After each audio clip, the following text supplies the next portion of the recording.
नमस्कार, आप सबका स्वागत है न्यूज फ्रेम पर। आज हमारे साथ बहुत ही विशेष मेहमान मौजूद हैं, जो कि हमारे मेंटर भी हैं और हमारे अभिभावक भी हैं। विजय त्रिवेदी, जो कि एक सीनियर जर्नलिस्ट है। सर, आपका बहुत बहुत स्वागत है न्यूज फ्रेम पर। तो आज जैसा कि हम जानते हैं कि आपातकाल का जो 50वां साल है वो आज के दिन मन रहा है, जिसको बीजेपी जो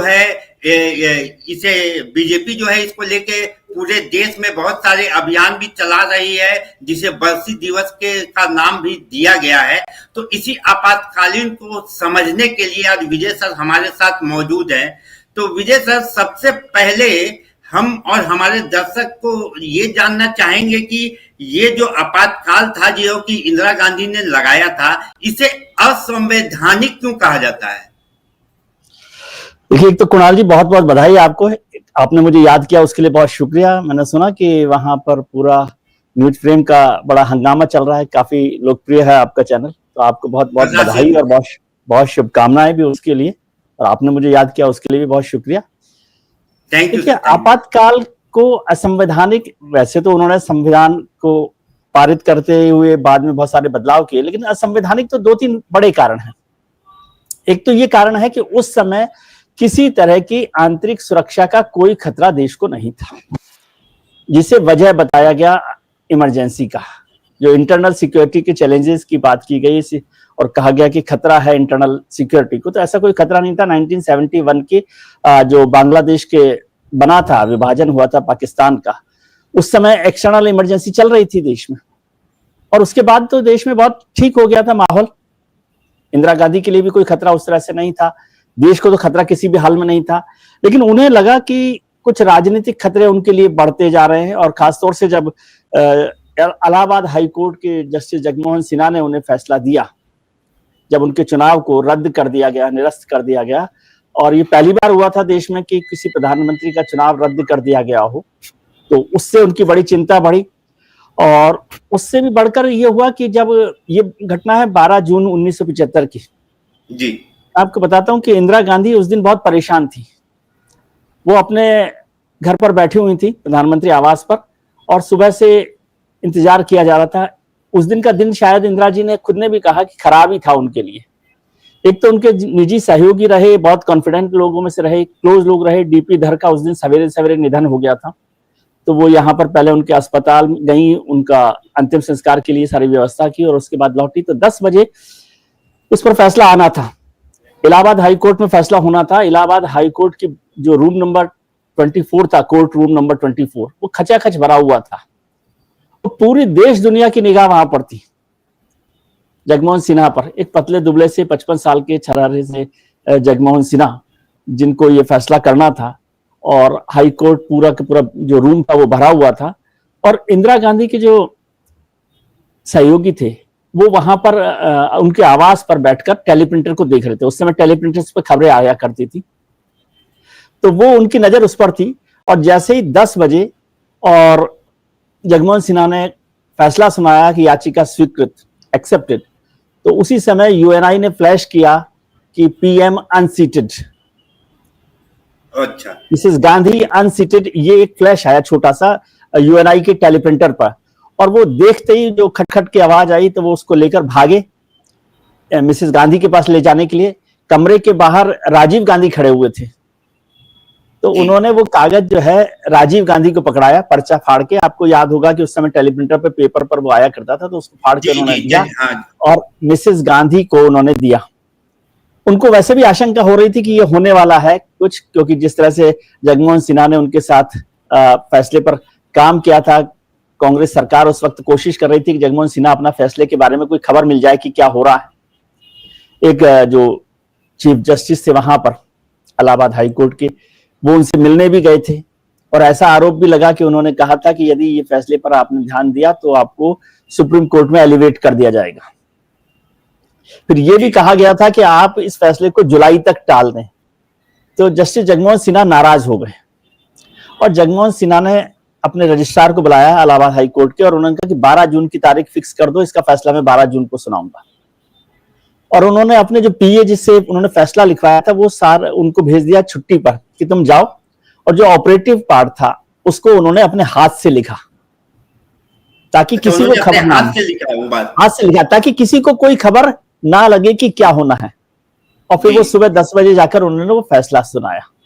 और उसके बाद तो आप देख ही रहे थे कि कांग्रेस में एक बाढ़ आ गई। कांग्रेस इंदिरा गांधी को लेकर सपोर्ट करने वालों की, कुछ लोगों ने कहा, करण सिंह थे, डॉक्टर करण सिंह, उन्होंने कहा कि आपको इस्तीफा दे देना चाहिए और राष्ट्रपति उसको मानेंगे नहीं तो फिर आप प्रधानमंत्री बनी रहेंगी।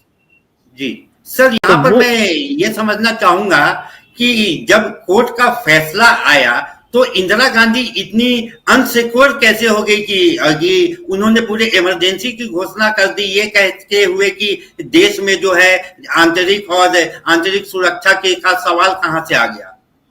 नहीं, उस दिन नहीं हुआ था, लेकिन उस दिन एक तो बड़ा फैसला हो गया था कि अनसीटेड कर दिया गया था, प्रधानमंत्री का चुनाव रद्द कर दिया गया था, उनको 6 साल के लिए चुनाव लड़ने पर रोक लगा दी गई थी। तो मतलब उनकी कुर्सी तो खतरे में आ ही गई थी ना, उनको छोड़ना ही था। लेकिन वो जगमोहन सिन्हा साहब तो ने अगर मैं कहूं कि ये कुर्सी बचाने के लिए किया गया तो क्या मैं गलत हूंगा यहाँ पे? बिल्कुल गलत नहीं है आप इसमें, इसके अलावा कोई कारण ही नहीं था, कुर्सी बचाने के अलावा कोई कारण नहीं था। अब जगमोहन सिन्हा को कांग्रेस के जो एडवोकेट्स थे उन्होंने कहा कि भाई इसको आप वो दे दीजिए, कुछ समय की लिमिट हमारे को सुप्रीम कोर्ट में अपील करने के लिए। तो उन्होंने 20 दिन की लिमिट उसको दे दी कि 20 दिन बाद इस पर हम इसको एग्जीक्यूट करेंगे। तो मतलब 12 जून से 20 जून उनको मिल गया, 30 जून तक का समय मिल गया। और फिर उन्होंने कहा कि हम जो है कांग्रेस की नेता हैं इंदिरा जी और प्रधानमंत्री भी हैं, तो यदि ये सारा करेंगे तो बहुत गड़बड़ हो जाएगा, इसलिए हमें एक नए नेता का चुनाव करना है, उसके लिए समय दीजिए। तो जज साहब ने समय दे दिया 20 दिन। जी सर, आपने तो ये सारी चीजों को अपने आंखों से देखा है, तो एक चीज मैं यहाँ ये समझना चाहूंगा कि जो गिरफ्तारी वाला जो पार्ट था उसको लेके काफी लोगों में दिलचस्पी है कि जब देखिए सोते हुए जेपी को गिरफ्तार कर लिया गया, यहाँ तक कि चंद्रशेखर जी को भी गिरफ्तार कर लिया गया, तो इन सारे नेताओं से इंदिरा गांधी को क्या डर था? देखिए वो सभी लोग तो उनके खिलाफ, जेपी तो लगातार मूवमेंट कर रहे थे। आप तो वहां रहते हैं रांची में, बिहार में, उस समय पूरा का पूरा संपूर्ण क्रांति का आंदोलन जेपी ने चलाया था। हालांकि यहाँ पर फिर एक बात जोड़ दूं कुणाल जी की हिंदुस्तान में गुजरात को आप नकार नहीं सकते। संपूर्ण क्रांति आंदोलन जो है ना, भले ही बिहार से शुरू हुआ हो, लेकिन उसका झगड़ा शुरू हुआ था गुजरात से। जब वहां पे एक नवनिर्माण का जो आंदोलन चला था, वहां की मोरबी में एक हॉस्टल में पैसे बढ़ा दिए गए थे मैस के, तो उससे नाराज छात्रों ने वहां पर आंदोलन किया। फिर गुजरात में पूरा बढ़ा, मोरारजी देसाई उसको लीड कर रहे थे, और वहां से वो पहुंच गया बिहार, जहां संपूर्ण क्रांति का आंदोलन हुआ, जिसमें सभी लोग मौजूद थे, जेपी थे, मोरारजी देसाई थे, चंद्रशेखर थे और तमाम नेता थे। लेकिन वो हुआ क्या कि 24 जून को सुप्रीम कोर्ट में ये पिटीशन लगाई गई थी 23 जून को, और 24 जून को उस पर फैसला आना था। तो 24 जून को फैसला आया, सुप्रीम कोर्ट ने कहा कि इंदिरा गांधी प्रधानमंत्री तो रह सकती हैं, लेकिन वो पार्लियामेंट में वोट नहीं कर सकती, वोटिंग राइट्स उनके पास नहीं होंगे। तो मतलब आधी अधूरी प्रधानमंत्री होंगी, और जो एमपी के तौर पर पक्ष मिलने चाहिए वो भी नहीं मिलेंगे। तो इससे काफी नाराज हुई थी, नाखुश भी थी इंदिरा जी उसको लेकर। यहां पर एक और चीज इंटरेस्टिंग आपको बता दूं, मैं आपके सवाल का जवाब देने से पहले, कि जो सुप्रीम कोर्ट में वकील थे, उनके लॉयलिस्ट वकील थे, कांग्रेस के भी नेता थे, लोकल वकील थे, वो थे वीएन खरे साहब, जो बाद में इंदिरा गांधी जब 1980 से 84 तक प्रधानमंत्री बनी तो वो इलाहाबाद हाईकोर्ट के जज बन गए, और फिर 2002 में भारत के मुख्य न्यायाधीश भी बने। खैर ये तो एक अलग किस्सा है। अब 24 जून की रात जब ये फैसला आ गया तो प्रधानमंत्री बहुत परेशान हुई। उन्होंने अपने जो बहुत कॉन्फिडेंट थे सिद्धार्थ शंकर रे, वेस्ट बंगाल के चीफ मिनिस्टर, उनको भी दिल्ली बुला रखा था। और 25 जून को दिल्ली के रामलीला मैदान में जेपी ने एक बड़ी रैली की थी विपक्षी नेताओं की, जिसमें सभी मौजूद थे, चंद्रशेखर भी थे, जेपी भी थे, मोरारजी देसाई भी थे, बीजू पटनायक भी थे, सुब्रमण्यम स्वामी भी थे, तमाम तरह के नेता थे। वाजपेयी जी और अडवाणी जी नहीं थे, क्योंकि वो दोनों नेता पार्लियामेंट्री स्टैंडिंग कमेटी के एक मीटिंग के लिए बेंगलोर चले गए थे पहले। तो वो रैली हो रही थी, बेंगलोर से गिरफ्तार कर लिया गया था सर, जी। तो उस जब वो रैली रात को रामलीला मैदान में हो रही थी, तो उसमें नारा लगा बिहार से, बिहार के जो वैसे तो राष्ट्र कवि हैं रामधारी सिंह दिनकर, उनकी कविता से कि सिंहासन खाली करो जनता आती है। और जब ये नारा, और लाखों लोगों की भीड़ थी रामलीला मैदान में, तो इंदिरा गांधी अपने आवास से निकली, सिद्धार्थ शंकर रे उनके साथ थे, रात को 8 बजे, और वो पहुंची राष्ट्रपति भवन। और राष्ट्रपति को उन्होंने इंटरनल सिक्योरिटी के खतरा का कारण देते हुए, एक्सक्यूज देते हुए इमरजेंसी लगाने की बात की। और फिर रात को 11:30 बजे उन्होंने उसके पेपर्स भेजे और रात को 11:45 पर राष्ट्रपति फखरुद्दीन अली अहमद ने साइन कर दिया। वो भी असंवैधानिक था क्योंकि इंटरनल सिक्योरिटी को लागू करने के लिए, आर्टिकल 352 को यूज करने के लिए आपको कैबिनेट की मंजूरी जरूरी है। लेकिन इंदिरा गांधी ने कैबिनेट की बैठक ही नहीं बुलाई थी और वो अकेले उस पर फैसला करने चली गई थी। हालांकि बहुत जरूरी हो तो ऐसा हो जाए, लेकिन वो इस तरह का फैसला किया। और जब वो फैसला हुआ उससे पहले संजय गांधी और जो आर.के. धवन थे वो प्रधानमंत्री आवास में बैठे हुए गिरफ्तार करने वाले नेताओं की लिस्ट बना रहे थे और स्टेट में, अलग अलग राज्यों में और दिल्ली में जिन लोगों को गिरफ्तार किया जाना है वो गिरफ्तार किया जाए। और रात को वो सारी गिरफ्तारी मोरारजी देसाई, ये जो भी गिरफ्तारी थी उसकी जो लिस्ट तैयार हो रही थी वो संजय गांधी बैठ के बना रहे थे। संजय गांधी बैठकर बना रहे थे और आर.के. धवन उसमें उसको एग्जीक्यूट करने में काम में लगे हुए थे। आर.के. धवन उनके पीएस हुआ करते थे, पर्सनल सेक्रेटरी होते थे। तो वो उसी रात को, जब तक उस समय तक कैबिनेट को भी खबर नहीं थी कि ये गिरफ्तारी हो रही है। और इसमें एक इंटरेस्टिंग चीज मैं आपको जोड़ूं कि जब रात को रैली खत्म हो गई जो विपक्षी नेताओं की थी जेपी की, तो वो दीनदयाल उपाध्याय मार्ग पर रुके हुए थे। एक राधा कृष्णा साहब थे जो एच.वाई. शारदा प्रसाद जो हुआ करते थे उनके रिलेटिव थे। एच.वाई. शारदा प्रसाद प्रेस एडवाइजर थे प्रधानमंत्री के। अच्छा, समझे? तो उनके रिलेटिव थे, बहुत क्लोज रिलेटिव राधा कृष्णा जो जेपी के साथ के थे। तो वो उनके घर पर थे और वहां डिनर रखा था।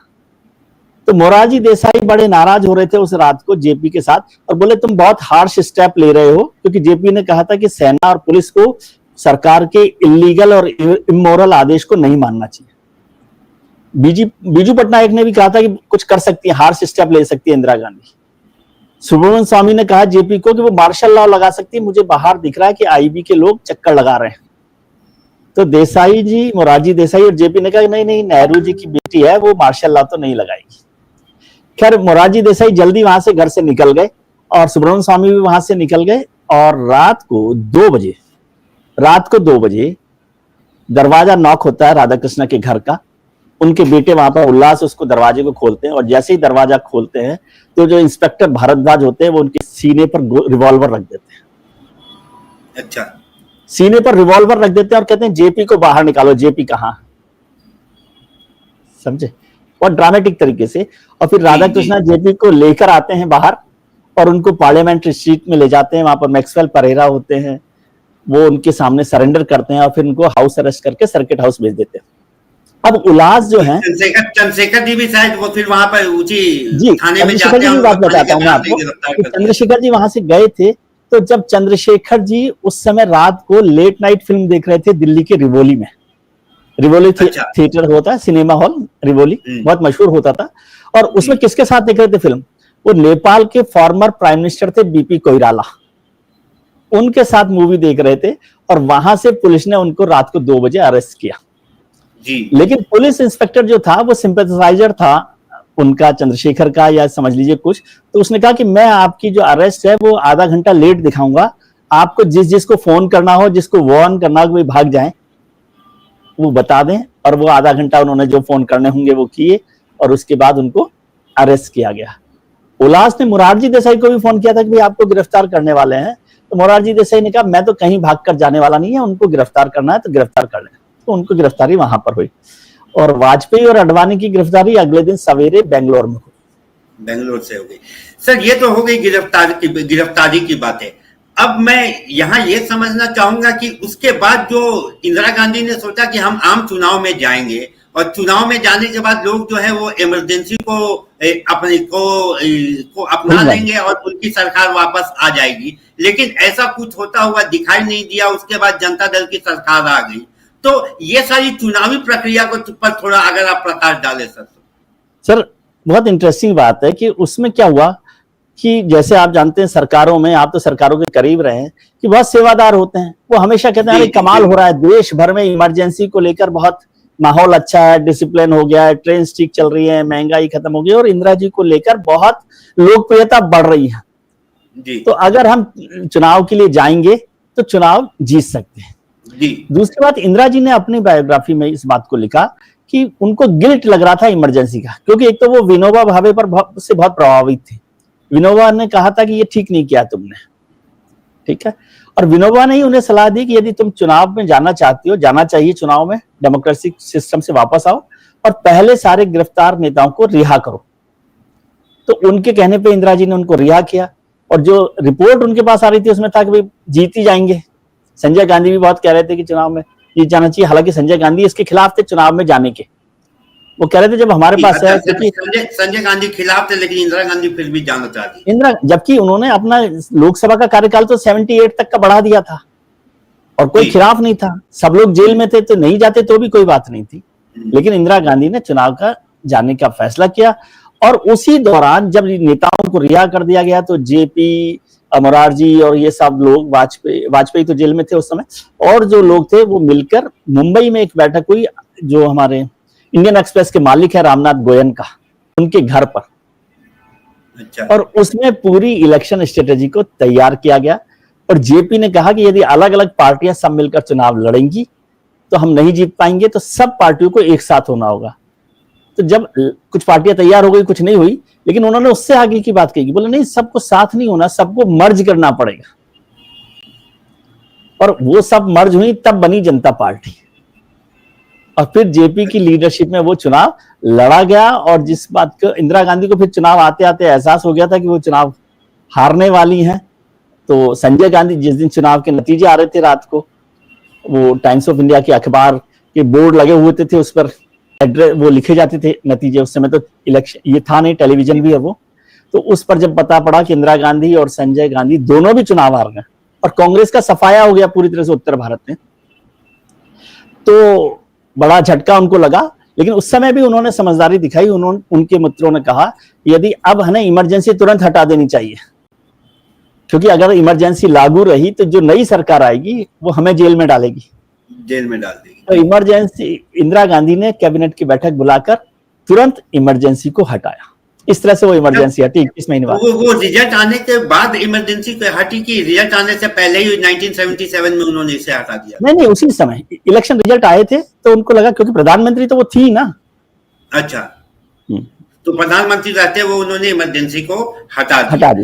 ये तो उनको डर था कि उनको गिरफ्तार किया जा सकता है। जी सर, ये तो हो गई इमरजेंसी की बातें। अब मैं आपसे अंत में ये जानना चाहूंगा कि जो इमरजेंसी हमारे देश में 3 बार लगी है, लेकिन जिस तरीके से पिछले 10 साल से हम नरेंद्र मोदी की और बीजेपी की सरकार को देख रहे हैं, तो इस इमरजेंसी को लेकर ही हर साल कुछ ना कुछ नया सुनने को आता। हालांकि देश में 3 बार इमरजेंसी लगी है, तो बीजेपी जो है वो इसी इमरजेंसी को क्या हथियार बना के आगे बढ़ना चाह रही है, या वो ये है कि वो कांग्रेस को इस इमरजेंसी से को आगे करके कांग्रेस की छवि जो है वो धूमिल करना चाहती है? देखो, कांग्रेस की पॉलिटिकल करियर में 2 बड़े दाग माने जाते हैं कुणाल जी।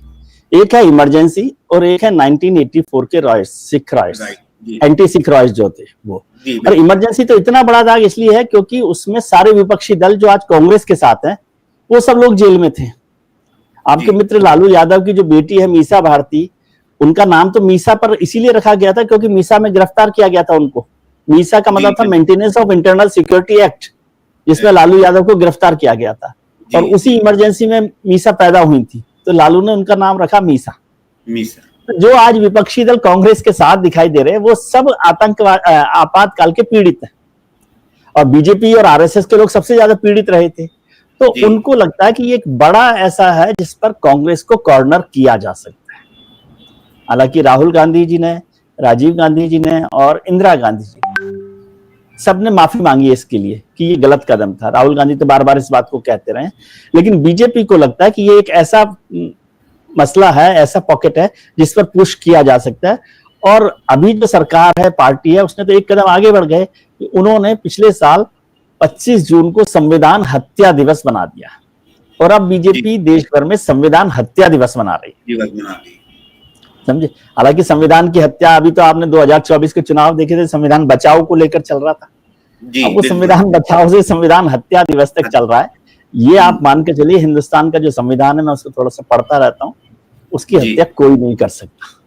किसी की हिम्मत जी। इतनी नहीं है कि वो उसकी हत्या कर दे। जी, हमारा देश सर ऐसे भी संविधान से ही चलता है और हमारी जो देश की राजनीति है वो संविधान के इर्द गिर्द ही घूम रही है। जिस तरीके से बिहार में भी हम चुनाव देख रहे हैं वो अंबेडकर जी को लेके एक अलग हवा वहां पर बहनी भी शुरू हो गई है। बिल्कुल तो सही है। तो संविधान को लेके सर हमारे देश में राजनीति जो है वो बराबर चलती ही रहेगी सर। तो आपका बहुत बहुत शुक्रिया सर हमारे साथ जुड़ने के लिए। तो ये थे विजय त्रिवेदी सर जिन्होंने पूरे इमरजेंसी को अपनी आंखों से देखा और अपनी आंखों की कहानी आज उन्होंने हमारे साथ शेयर की। तो अभी के लिए बस इतना ही, फिर किसी बड़े शख्सियत से होगी मुलाकात, तब तक के लिए जोहार।